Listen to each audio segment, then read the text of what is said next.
Hello, everybody. Welcome to Comfortably Uncomfortable with Coach Hemant, the panel discussion series on the future of work and business. Exciting times. We've already been through 8 episodes discussing the various angles of the future of work, the future of business, how things will transform, how they could transform, and of course, what should the leadership be doing to prepare organizations for those changes? What should individuals be doing so that they are still relevant in this new way of working, in this new era of business with AI around, with remote working, with so many different facets of diversity, equity, inclusiveness, and so on and so forth, with those changing dimensions and expanding definitions of various things from agility to adaptability. And in all this mix, you might have heard of the metaverse also. Metaverse, you might have heard about it in the context of gaming. People play games in metaverse. There is this metaverse events happening. So probably not relevant to you, right? Let's explore that. How much is the metaverse relevant to an average person out there in the world? How much is the metaverse relevant to the large corporations out there, the large businesses out there, and even for the small businesses? How is their future of work? How does their future of business change with the entire metaverse revolution? Maybe no. Metaverse has been around for quite some time, so we can't really call it a revolution. But let's explore what does it mean to have the metaverse coming into our lives and touching the businesses and our jobs. To discuss that and to throw some light on the virtual metaverse, we have got two absolute experts in this area. We have first Kishore. Kishore, welcome to the panel today. Thank you. Fantastic. Kishore Dharmarajan, an expert into himself, he is the CEO of SEO Sook, a digital agency that provides clients with search engine optimization, content marketing, and metaverse solutions.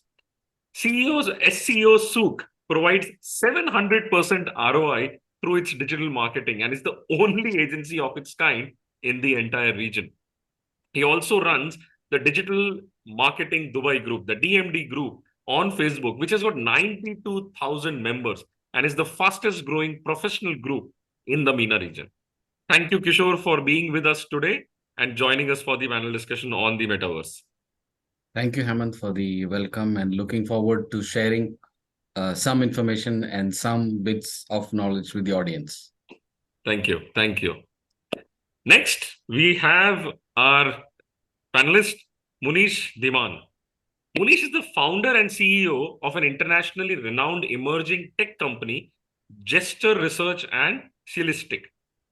Future tech speaker, researcher, mentor, and a specialist on gesture control, computer vision, AI, machine learning, and smart devices. With an industry exposure of almost 1.5 decades. He's well known for his contribution to the innovation and startup community.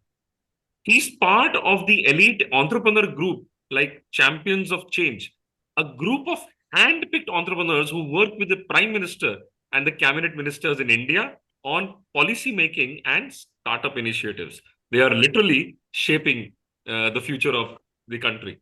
He contributes as a startup mentor and entrepreneur representative to Startup Haryana, a prominent startup initiative in India, alumni of Global Entrepreneurs Program UK, an IBM Smart Camp mentor at Startup Bootcamp, Dubai Smart City Accelerator, and many, many more. So, a multimodal personality with his contribution in several areas. Thank you, Munish, for joining us today. Thank you, Hemant, for this heavy introduction. Really happy to be around and talking to everybody. But end of the day, I'm a techie. I'm an engineer who can sit on a laptop and start coding. So that's how I introduce myself. That's a very heavy introduction for me. But very happy to be with you and Kishore. Really looking forward to exchange thoughts with Kishore and you. Thank you. Thank you. Super. So let's dive straight into the metaverse. So first, I would like to even the an audience who is there in the room right now, as well as the audience which is joining us over the YouTube recording. Metaverse just means many, many different things to them. So my first question to you is going to be twofold. One, maybe spend a minute to just tell people what the metaverse is. And it could be absolutely basic definition because we are trying to absolutely cater to all people, those who don't understand metaverse as well as those who understand. And I think once we've gone through that 1 minute of explaining what the metaverse is, then let's focus on what are the big changes that are happening with metaverse and its application to business, to people's lives, to industries. I mean, gaming is one of the things which we have often heard about, but what's happening beyond that? It's not just a gamer's delight to be in the metaverse. I'm sure there are more applications, and I think that should be the focus of our conversation today and where we are heading to. So, question to both of you: what is the metaverse, and where is it making those massive differences since its inception? So we'll start with Kishore. Yeah, sure. So one of the first computers which I worked on in the early 2000s just had text on it. And basically it was being used for typing the Macintosh Classic. And then you had computers which had images and video coming along. So you had the second wave, and then you have the third wave where people can immerse themselves in a 3D environment, which is what Second Life was all about. And incidentally, Second Life started off in 2001, and Facebook came into being in 2004. So in a way, the metaverse predates social media, but it only became popular after Mark Zuckerberg made it mainstream by renaming Facebook as Meta. And now everyone is excited about the metaverse and having an immersive experience. Thank you. Great. So, I mean, the second part of the question is in terms of industries. I mean, the Second Life, yes, but how is the metaverse intersecting with industries of the real world? Something which would matter to people. Like if it's gaming, then okay, only the gamers would be interested. The rest of the crowd is like, okay, not for us. Where will it touch the common man, the Aam Janta? Yeah, there are two things that we need to be careful about. One is there is the metaverse, which is a classic metaverse of its own, which is a 3D environment where people can have an immersive experience. And there are also metaverses where you have NFTs and blockchain is involved. So this is where things take a turn, and people can actually go and purchase land. For example, in they can do that in Decentraland. They can do that in Sand, for example, and in Roblox they can have their buildings built up. They can have their offices. So this is where the diversion happens of having a metaverse which is an immersive experience, and a metaverse which is immersive at the same time. It has the element of blockchain connected with it. What kind of industries does it connect with? So initially, it was all about gaming. So you had Axie Infinity, you have Roblox, you have Fortnite, all gaming platforms. But you are also seeing the rise of an industrial metaverse, which is where the mega developments are happening, driven by both Google and Microsoft. And plus, you have business metaverses coming up, like Horizons Workrooms, for example, and you have Microsoft Mesh. So it's moving in different directions. And some of the industries which are taking advantage of this are primarily healthcare, which is what not many people think about when they think about the metaverse. They often think of the gaming environment, but healthcare is one industry which is taking rapid steps by utilizing the power of metaverse. So now you have meta doctors who are able to check the pulse and the vitals of digital twins and digital avatars. And that means things are becoming easier for people in remote areas.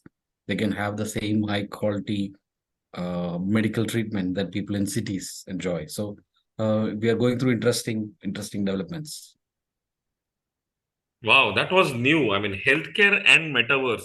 I mean, personally, I would have matched them probably at the last priority. I wouldn't have even thought of both of them in the same breath. So that's a very interesting combination. And now that you talk about it and talk about remote diagnosis and checking the pulse and heart rate of you said what, meta twin or a medical twin? That's a very, very interesting concept and just opens up an absolutely huge round of possibilities. And I mean, we get into the realm where, I mean, you're only limited by your imagination.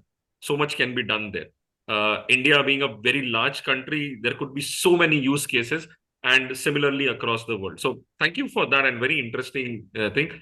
Munish, over to you now, and would love to know your perspective on this. Well, sure. I'll give you more of a technical point of view to this, Sure. and extend what Kishore mentioned. Very wonderful points Kishore has brought in the conversation. So I'll extend the industrial metaverse and the things that we personally actually done in the past. So first of all, when we talk about metaverse, let's understand what is reality. What is it that we perceive as reality? So anything that you see around, you can hear, and you can, your brain can process. That's what is reality, right? That's your reality. If there is a way by which you can tell your brain directly without looking from your eyes, if you can send that signal to your brain that you are looking at Burj Khalifa, that means your brain will take it. It will accept it, and there are experiments going on like this to do it. And there is a natural phenomena for experiencing metaverse that's called dreams. So the God has already made the metaverse for us in some way. So now, metaverse, from a technical standpoint, is a, like, we call it immersive reality or digital reality, is a way where we create something, we create a program or hardware which kind of connects to our body, to our senses especially, and give us a feeling that we are in a different world, which looks and feels like the real world. So that's one thing. And then we go beyond. So meta, as the word meta means beyond. So we are actually going beyond this universe. Maybe, we are going to places which doesn't exist in the real life. We are experiencing events which, nobody can experience in the real life. Maybe, you can jump from the sun and reach to the moon without having a rocket. So that kind of experience, those sound crazy, but within your imagination you can do it. And you got a very good point, that imagination. So we are actually realizing our imagination. Now this all sounds fancy and very high tech and future looking, but is there a use case, and that's what Kishore brought on table, wonderfully, as he mentioned, for healthcare. There are ample number of use cases. We spoke about remote monitoring and remote patient diagnosis. We recently had a very good case study with the two hospitals, two very well-known hospitals in India. One is the Winston Cancer Hospital at CG Hospital in Bangalore, and then with BLK Max Hospital in New Delhi, wherein we did remote surgeries. The surgeon was, sitting in Bangalore, and doing the junior surgeon was actually operating in Mysore, and he was guiding him step by step. They were together with the power of collaboration in the metaverse. They were standing together, and there is a wonderful, so we're a partner with Microsoft. So it's a Microsoft published case study wherein, the two doctors are talking to each other and doing it in India. So that proves that the technology is there. It's not something which is in dreams, though I'm not claiming that it is 100% there. There are still a lot of evolution in terms of hardware, connectivity, the resolution of the things that we see that still will evolve. And those kind of evolution, like if you look at our phones, they evolved with time. Like we have seen 15, 20 years. Now we have phones which can do 5G, do video streaming. And I again come from older days, Kishore mentioned, seeing Second Life in 2001, and doing our chat on ICQ and seeing somebody's, our friend's face who is in US, just seeing that one frame gave us pleasure. So in the same way, metaverse will also evolve with time. Though people got impatient by hearing Mark Zuckerberg last year, and they were thinking that the metaverse is there, and though he clearly said it will take 10 years to bring it to life. So that was the case, and healthcare, Kishore already highlighted. Even for cases like military defense, that's where a metaverse plays a big role. Immersive reality can be pivotal for trainings and combat practices, acclimatization, and then doing planning. You can build command and control centers, which are very important for people. Recently we had a first-hand experience of creating a virtual command and control center. So imagine, normally a command and control center is a place where you have like so many screens. But imagine you put on a headset and your complete command and control center is with you and with your senior standing right next to you while you are actually in the combat area. So those kind of use cases are emerging, and they are getting infused into practice. They will eventually come into practice and everybody will start using it. But this is the level of experimentation and usage that is happening already. You look at the US military, they are experimenting with HoloLens for combat training and again combat assistance as well. That's the long-term goal. So as you rightly said, the imagination is the only thing that we are bounded with. If you can imagine, if you can think of something, now is the time when technology like metaverse and AI can make those things happen. So yeah, so that's my point of view on this.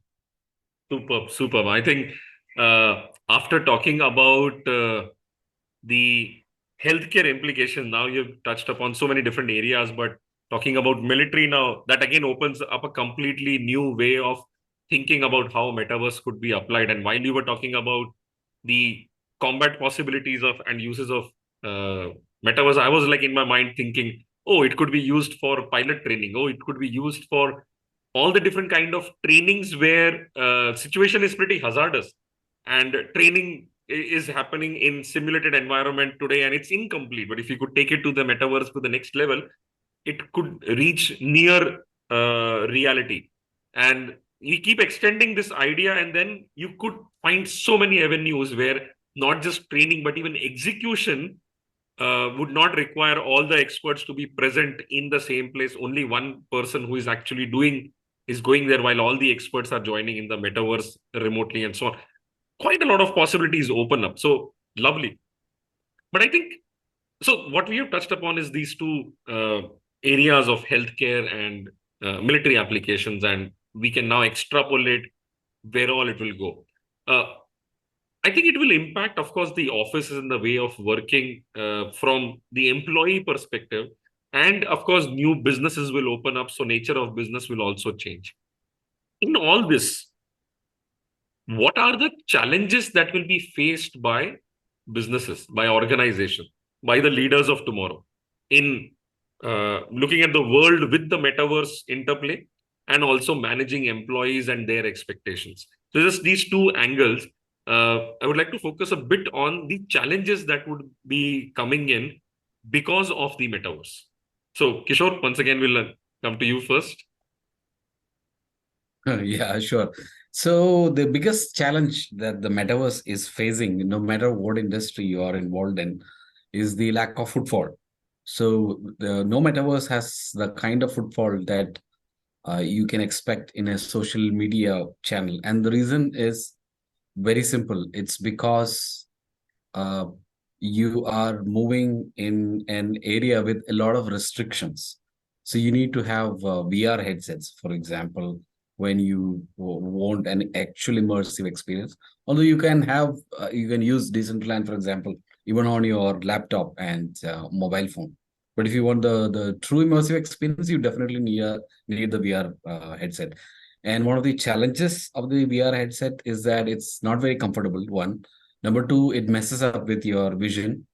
So you can't wear this for long hours. And plus, people who have short vision, long vision, eye problems, a little bit older, and all of that, you're going to have a lot of issues with that. And that is going to be one of the biggest challenges, I guess, in future, where people will have vision problems in the grand scheme of things. So the eye is going to take a lot of beating from this. And the second issue is that the metaverse is in a way deserted. So you have Decentraland, which is one of the most popular metaverses, which doesn't have a lot of daily walk-ins. And the reason being that it's not as exciting as social media. So if you go on TikTok or you're on Snapchat or you're on Instagram, you're seeing your friends, you're seeing photographs, you're seeing videos. So although the media itself is kind of boring, the content behind that, the excitement behind that is not boring because it's all human created. That kind of thing being recreated in the metaverse is a challenge. And today, Facebook has done something very smart, which is they are bringing Roblox, I guess, to their VR headset. So Roblox itself has got around 200 million users. So all of the users can go into their headset. And so uh, that move by Meta is very smart because they are bringing in the traffic by collaborating with these platforms. So I guess that would be the way forward. And primarily the challenges, one would be with the eye. Second would be not having that human interaction. So people might get depressed without the human touch, without the human interactions, rapport, etc. So businesses would have to deal with people with lesser vision, lesser motivation, a lot of depression. So these are some of the downsides that I'm seeing in future. But probably there will be much more than what we can imagine right now. True. You kind of showed the possibilities, and at the same time, we also almost looking at a very scary picture of the future. Impaired vision and all. Wow. The headset for sure is not a very comfortable thing to wear for long. So and again, while you were saying all these things, I was just wondering that if the organizations who are investing in metaverse want mass adoption, the only way they will be able to reach there is solve all these programs. Solve all these problems. So they have to make the metaverse more viable for people with different kinds of eyesight, short-sighted, long-sighted. They will have to work towards making the headsets not only more comfortable, but something that will not create eye problems. They will have to, again, uh, do something about the minimized human interaction also. Because again, it will lead to a rise and then again a fall as people begin to realize the problems of metaverse. And while the socialization will increase in the metaverse, people themselves will stop going out and around in the world because now they are glued not to a screen but to their VR headsets, to the seat they are in. Probably the chairs will get more ergonomic, and those I think those pods which we saw in a lot of movies, they will come into being for the metaverse user. But I think in those challenges there will lie opportunities, and organizations who want to push the metaverse forward will invest to solve those problems, and in solving those problems some good may actually come out of it. So some silver lining there. Munish, over to you about the challenges that will come by because of the metaverse. Well, interesting conversation, especially it's scary to hear, you know,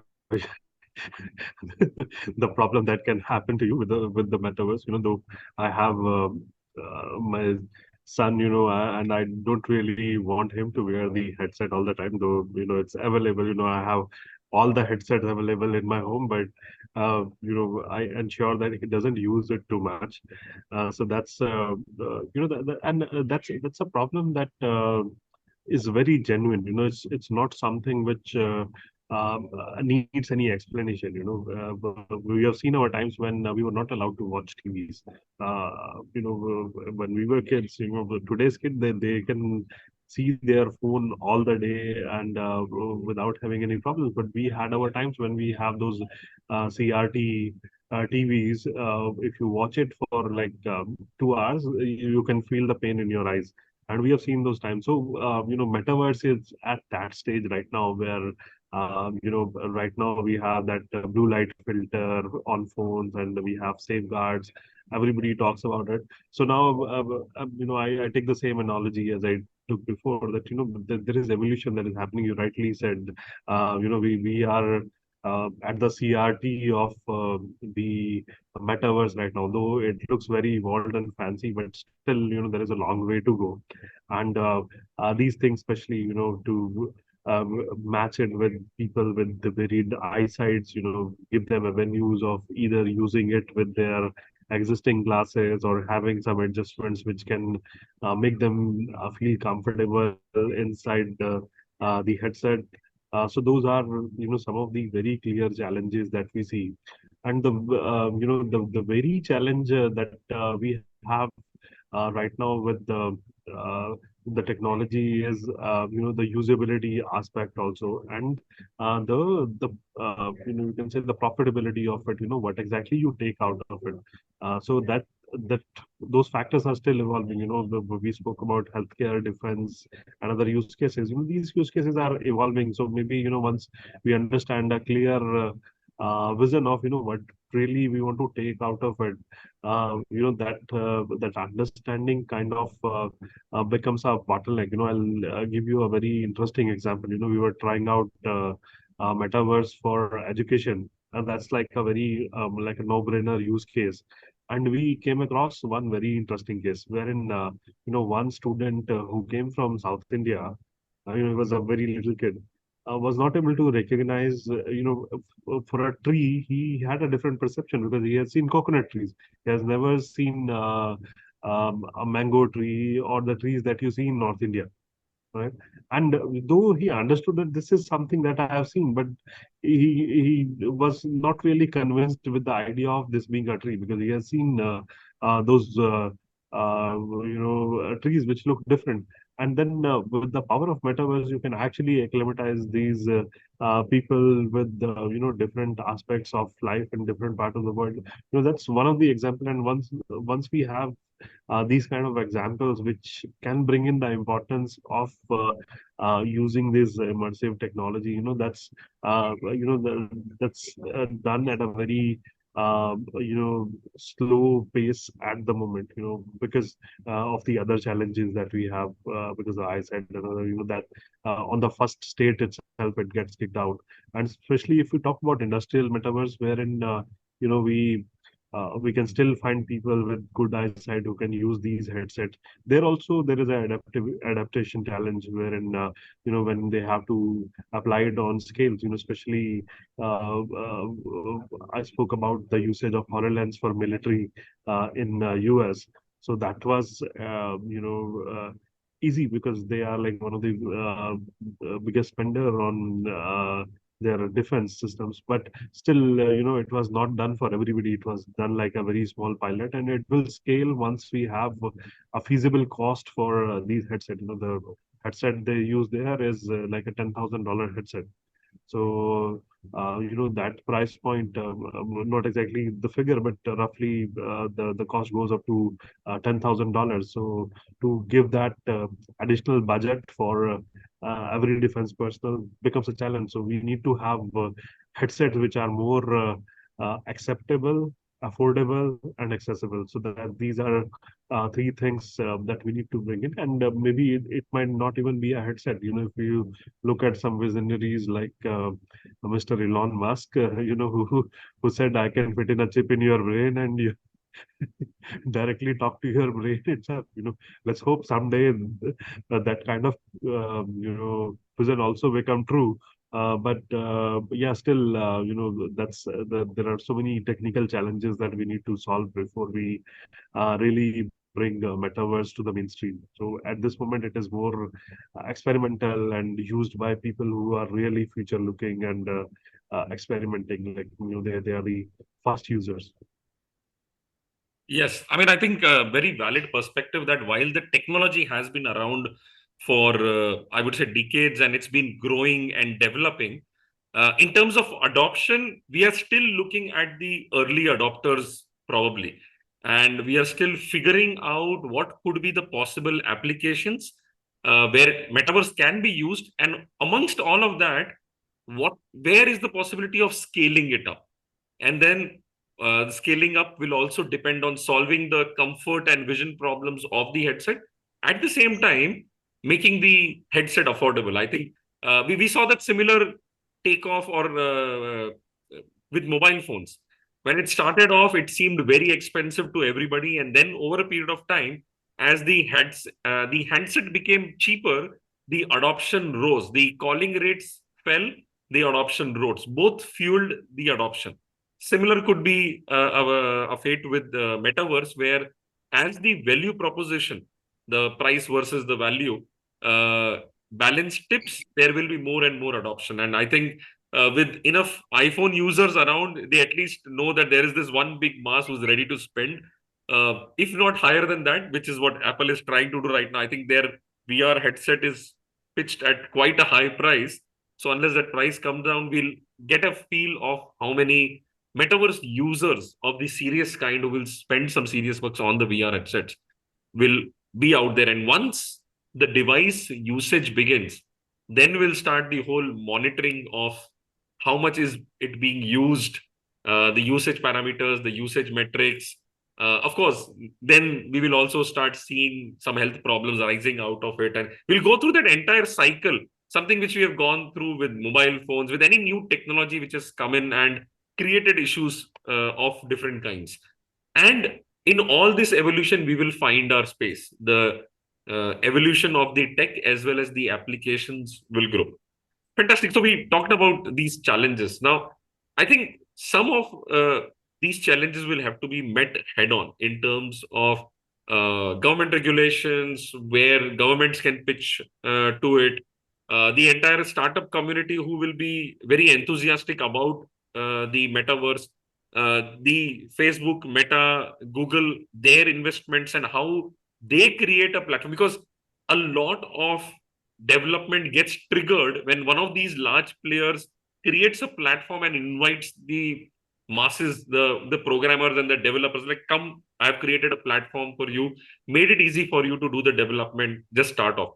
And then the inflection point comes in. So do you see something like that happening for the metaverse? We have already talked about Meta, but is there something like that happening which will create an inflection point where at least the development cycle takes on a speed of its own, and then we have to wait for the adoption to happen? Kishore, over to you first. Yeah, that's a very good question. And unfortunately, the answer is no, because Meta, having spent $30 billion, Wow. couldn't reach that inflection point. So I don't think anyone is going to throw that kind of money and then retract from that. So Meta is now moving towards AI, and their quote is AI now and metaverse for the future. So I don't believe that there will be an inflection point where metaverse adoption will happen automatically. It will happen over a period of time, just like social media took 20 years for all of us to be comfortable with social media. There are still people who don't have Facebook accounts and Instagram accounts. I have friends who are not on social media. Yeah. So not all of the online population is still on social media, although a big chunk is. So it took around 20 years. So I guess metaverse might also take longer time, more technology. You need more G's coming in, more bandwidth, better headsets. Apple's headset is definitely a good one in the right direction, because they always solve most of the common problems. So we will definitely see adoption happening. And if you look at young people going into engineering and technology, a lot of them are moving towards AR and VR. So that is an indication that they believe the future is kind of there. So as well as the creation of headsets is only increasing year by year. So everything is favorable in terms of metaverse, but there's not going to be a flood of activity which will instantly bring that inflection point which Hemant desires, which will happen. I think it will be slow and steady growth over a period of time. Okay, okay. Perfect, perfect. So, same question for you, Munish. Uh, Well, I think again, Kishore got the right point. You know, if it would have happened, it would have happened last year, because last year was the year for the metaverse. You know, everybody, we sitting in Dubai. We have seen the metaverse assembly happening here, and there were so many initiatives that started for metaverse, which were very future looking and look like it will happen tomorrow. And at that point, we as people in that field for a very long time were kind of aware that this will take a while. This is not something that can happen in a day. But there were so many people who came in and thought, this is something which will like fly tomorrow. So let's do it. So many metaverses came in. They uh, kind of flourished, but nothing really excelled the way it should have been if it was really there. So we are, seeing a typical hype curve. So if you follow a hype curve, progression, then the hype curve goes all the way up, it comes down, and then it goes straight. So we have seen maybe that up and down in the last year, and now's the time when people who will actually who are real visionaries and who are looking forward to metaverse for the future. They will actually survive and they will actually build this metaverse slowly and gradually, and there will be an inflection point maybe in the coming years when we start seeing the real use cases getting adapted at various places, and then we start seeing technology getting more and more matured. With the Apple coming next year is something which is like a very good sign for people from the industry, that it's still not out of vision from the big players brain. So it's still going forward, but it will go slow, and then there will be a time when everybody will start seeing a utility, and that's when maybe the investment will happen again. And that's what will be the inflection point. But to give a number that it will happen tomorrow, day after, or if Microsoft puts in this, then it will happen. That's not something that I will comment right away. I will say we have to cross our fingers and wait for that day to happen. Very true, very true. In fact, when you were talking about the metaverse conferences of last year, I actually remember there were so many of them happening. I was like following. I did not attend any one of them, but I was like at least following which ones are happening and what is happening. And very interestingly, I could relate it to another example. I think back in 2018 or 19, I don't remember, probably 2018, we had the first flying taxi or the flying car test run done in Dubai. And it was like all over the news that yes, the test run has been done, successful, and now we'll see it happen. Well, 4 years later, we're still waiting for it. So it will come, and Dubai being the progressive city, it is might even be the first one to implement it. But we don't see it happening. And some of these things are far more complex to implement than thought of. And while the initial hype is there, you rightly said, for those who have been in the industry for some time, you understand the nitty-gritties, you have understood the challenges as well as the possibilities, and you know that there is a timeline to it, which you can't just overpass or like speed up or bypass in a short time, unless there is a revolutionary technology change which happens overnight. Somebody somewhere in his garage is working on it. We don't know, but under normal pace of progress, we see a long time thing. I think an AI. the whole AI wave which happened this year, that kind of made people hopeful because a lot of people were somehow linking AI and metaverse together. While there may not be direct connections, they were thinking of these two things together happening. And the way AI took off in 2023, people had these things that, okay, the metaverse also will do a similar thing. But yes, two different things and very different parameters of growth as well as adoption. Well, I really want to ask one more question before we go to the audience and their questions to both of you, Kishore and Munish. Uh, you've been reading about it, working in this space, being. I'm sure that you have been part of so many different brainstorming sessions about the possibilities of metaverse and what it could do, what it should do, and so on. What I want to ask both of you is what is your favorite? What is your wish and desire that metaverse should enable this?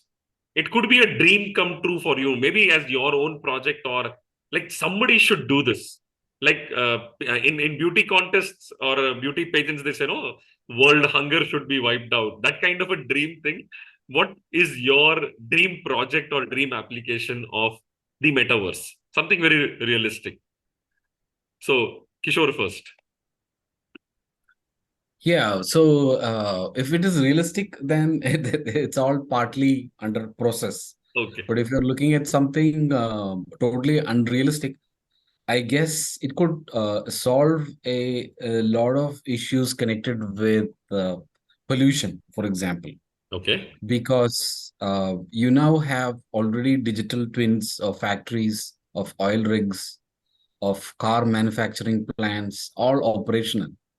And the beauty of all of that is because it's a digital twin, it is able to exactly monitor where the energy is being lost and how it can be optimized and all of that.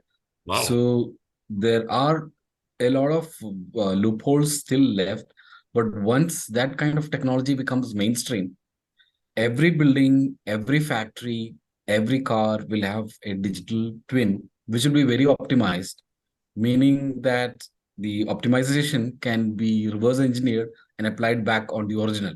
So if a building is using, say, 1,000 units of power on a daily basis, and the digital twin is only doing half of that, they can look at why the digital twin is using half, and they can apply it backwards.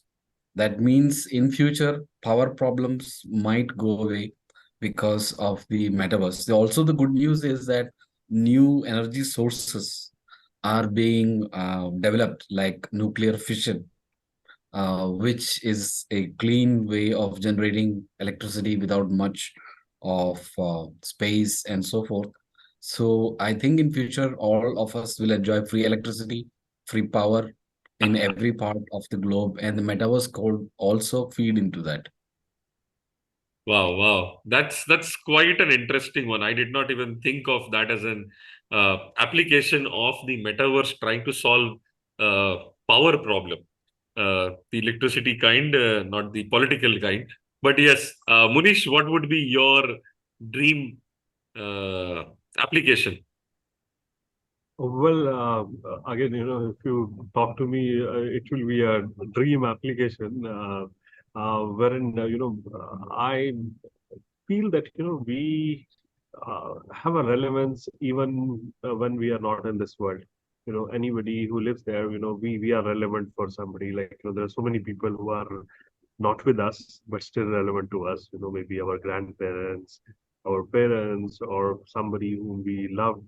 They're not with us. So and again, as you said, there were experiments on AI and metaverse blending together. So imagine a world where I can maybe put you in a monitoring system which tracks everything that you say around the day, everything that you do around the day, privacy and everything. Let's keep it aside for some time. But it's a system which can create all the data points of you. What makes you happy, what makes you sad, when you give what kind of expression, what kind of answers, and everything. And we do it for everyone. And then if you want to meet somebody again when they are not in this world, you just go in the metaverse and then you say that, okay, I want to meet maybe Mahatma Gandhi. Let's sit with him and talk to him and understand. I want to sit with Einstein and really, pick his brains on certain ideas that I'm working on. Maybe sit with Tesla and really ask him, do you really speak to aliens? So that's like a dreamland I imagine could be possible with technology. I feel that that's that's one of the possibilities that can happen. But yeah, well, of course, very far away. Wow, wow. That's very interesting if you look at it. I mean, in terms of the application and bringing people to life long after they are gone, or keeping them alive long after they are Yeah, gone. recently there was one experiment where there was I'm not sure either the mom or uh, the baby, like the 10 years old girl. I think one of them lost their life, and they were brought together inside the metaverse. Wow. I think mom, she had tears on her eyes, when she saw her daughter coming to life inside the metaverse. She was literally in tears, and I got so touched with that feeling. You can just, maybe go on YouTube and figure out, mom meeting a baby in the metaverse, and that's like a very touching example of what technology can actually do. This is a transformation which is unlike anything, anything that can touch human lives, human emotions. That's very, very relevant. Wow. So while you were talking about keeping people alive beyond their life, I suddenly had this vague thought that long distance relationships could actually work now with the metaverse. Your long distance partner could well be with you in the same space on a regular basis. Things could work well there. Yes, things like holoportation, which is happening, we've been experimenting on holoportation where we can have the exact replica, not really a 3D model of you, but the exact replica of yourself being present somewhere. Absolutely. So, so those kind of experiments are, happening, and all the technology people are really running hard to bring those things to life. So there will be crazy things happening in the near future when I see those technologies coming to life. The way technology is moving, you never know what happens tomorrow. Right. Absolutely. Absolutely. So, Salim, you have a question. I would say, come on video and actually ask your question. You can unmute. Let me just change the setting a bit and everybody will be able to unmute who can. Okay. So now you can unmute and ask your question. Okay, thank you, Hemant, and thanks, Munish, as well as Kishore. Those were wonderful points. A lot of learning from the session. But we're still humans, right? The sense of touch, smell, okay, is very important. Okay, that experience will not go away. So when do you think we should call this off, saying, hey, this is working, it's not working? What is the time period to assess saying meta is happening, it's not happening, move on, let's look at something else? Kishore, you want to pick it? Yeah, sure. So that is in an interesting question. So as far as I think, when you have any new technology coming over, like you have social media coming over the last 20 years, so no one was looking at social media. Should we have social media or should we stop it? And they're not looking at it like an experiment. It's more of an evolution from text to image to video, infographics, and then being able to post our picnic photos and seeing what our friends are doing in the swimming pool and so forth. So it's just a continuation of human life on a different media. And I'm assuming it's the same thing which is going to happen in the metaverse. So it's not like an experiment where we are trying to do an A/B testing and say that A works and B doesn't work. It's more like you are moving from 3G to 4G to 5G and so forth. So from text, you move to videos and social media, and from social media, you're moving to the metaverse. So there's no going back. There is no, it's like Hotel California. You checked in and you can't check out. So technology only moves forward, it can't go backwards. So there's no phone, for example, which will work on 2G anymore. So I think the way forward is the metaverse and beyond.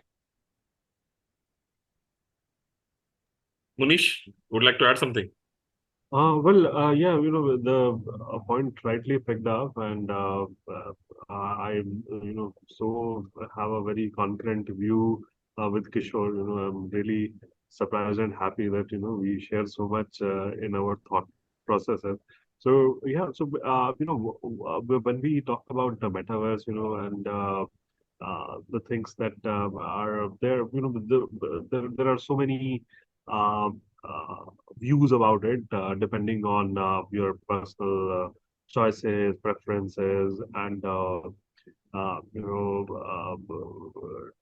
way you look at things. So you will just maybe I've seen people being reluctant to the best of the best headsets that we have, which people have really got wowed with, and we have seen people getting happy with the simplest of the headsets, which will use your phone to become a VR headset. So now let me come back to again the utility, wherein who will adapt what will depend on the utility and the preferences, and there will be a segment who will become the flag bearer first. And once that flag bearer comes in picture, then we'll have a target market which will accept.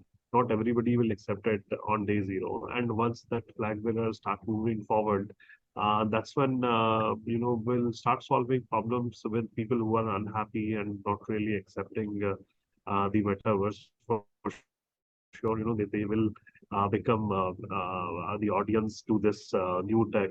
And as you said, there is no looking back in technology. We have to move forward anyways. Maybe a few years down the line, you might. So right now, finding a feature phone in someone's hand is like a surprise. You don't have a smartphone, right? So maybe after a few years, somebody will say, "Oh, you don't have a headset.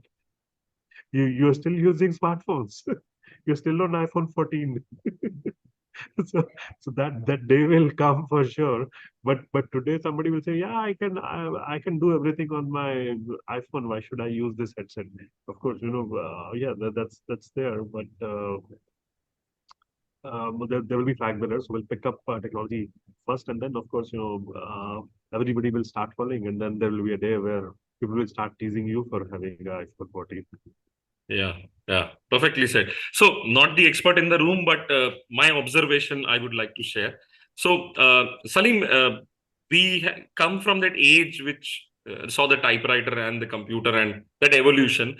And we used to play those video games which had those buttons where anything we had to do on screen was a button. So, we had to drive, we had to run, we had to fight, we had to kick. Everything was just a button. We couldn't do anything else. And uh, gamers and the gaming companies realized that, oh, people need to feel something. So they started coming up with these different gadgets which we could use to create that sensation of punching and kicking and a racket, like playing a tennis. So you actually do the racket, the action of playing the cricket. So similarly, you are taking a shot, you're throwing a ball. So those experiences were brought into the game. So it moved from just being a thing of sight to where your physical movement got involved. So your question about the sense of the touch and smell and everything. For the last 2 decades, I have over a period of time read different articles or papers which have talked about a whole group of tech enthusiasts working on transferring the different senses across the globe via the virtual world. So the sense of touch, one of the initial applications where this whole thought process started, and I remember the way they were expecting it to be commercially applied was online shopping. They said if you want to buy something and you want to touch and feel it, you can't do it. So there would be a sort of a small panel with a surface on it, which will have thousands of microscopic needles, which will mimic the surface that is being shown on the screen, and you'll be able to touch it. They have been working on a series of these fragrance tanks a combination of which will create the exact fragrance. And this was again driven by e-commerce for fragrances. Cosmetic, I mean, the perfume industry was actually spending on this, that we want to be able to sell online. And the only way a perfume sells is by actually taking a whiff of it. They said, how do we cross that? This was the so these solutions of tactile, of senses, to appeal to all the different senses are at work. In the near future or the distant future, all these technologies will converge. And scary as it may sound, we will be thinking of being in a room which becomes your metaverse. You no longer need to wear your VR headset, but your room has got 360-degree projection, and now you are in that projected world doing the things that you are probably programmed to do or designed to do or thinking of doing. And there are these sensors all across which give you the sense of touch, the smell and all.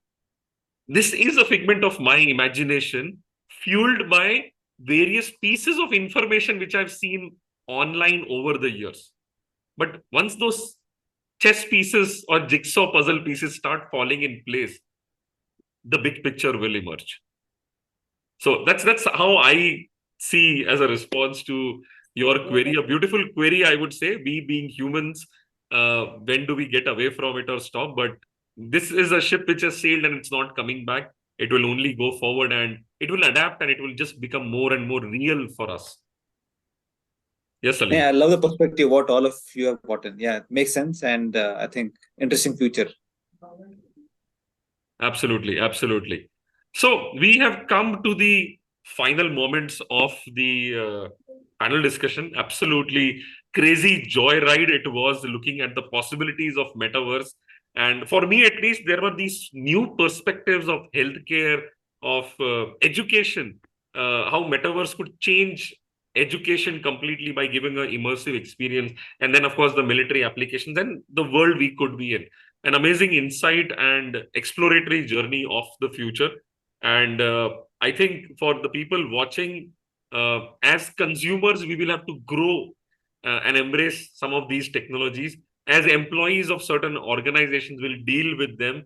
And some of you, the future leaders of organizations, you will be at the head of the vision department. As CXOs, as leaders, you create the vision of your organization, and the metaverse will probably have to be a part of the organization, or you might make your organization obsolete very soon. Just like we have got so many of those stories where new technologies came in, organizations did not adapt to those changes and became obsolete, whether we talk of Kodak or Blockbuster or any other such companies. Will metaverse do something like that to organizations which fail to adapt? The future will tell us, and of course, the leaders of the future will be better prepared for it. Thank you, Munish. Thank you, Kishore, for being on the panel today and sharing your insights. Thank you to all the audience members who were there, and to all the members who are watching this on YouTube. It was a great conversation, and next week we'll be back with another episode. The next episode is going to be very, very interesting because we have talked about the metaverse. Next, we are going to talk about information security. A very dry and boring topic, but imagine information security with the advent of AI, with metaverse, with the new age and the new way of working, and things get pretty interesting. So we'll see how we can be safer in the future, and how information security becomes a very important topic, not just for individuals, but for organizations. I mean, it's already an important topic for organizations, but how the perspectives change and it becomes scarier for them. So they need to be better prepared for the entire new way of how do you look at information security in your organization. So that will be next week. Thank you very much. Thank you, everybody. And Thank you. Thank you so much, Hemant, Manish, and Kishore. And I must say, Hemant, you have put up the questions very wisely. The credit goes to you for taking out such information from these two masterminds. So, and thank you very much. And it was overall a very interesting and a very knowledgeable session. Thank you so much. Thank thank you. you, Sadhya. Thank you very much. Yeah, Bye. Thank you, everyone. Thank you, Bye. Kishore. Thank you, Thank you, Prerna. Manish. Thank you, Rajesh, for Thank joining. you. Thank you, Salim. Bye, Thanks, everybody. Hemant.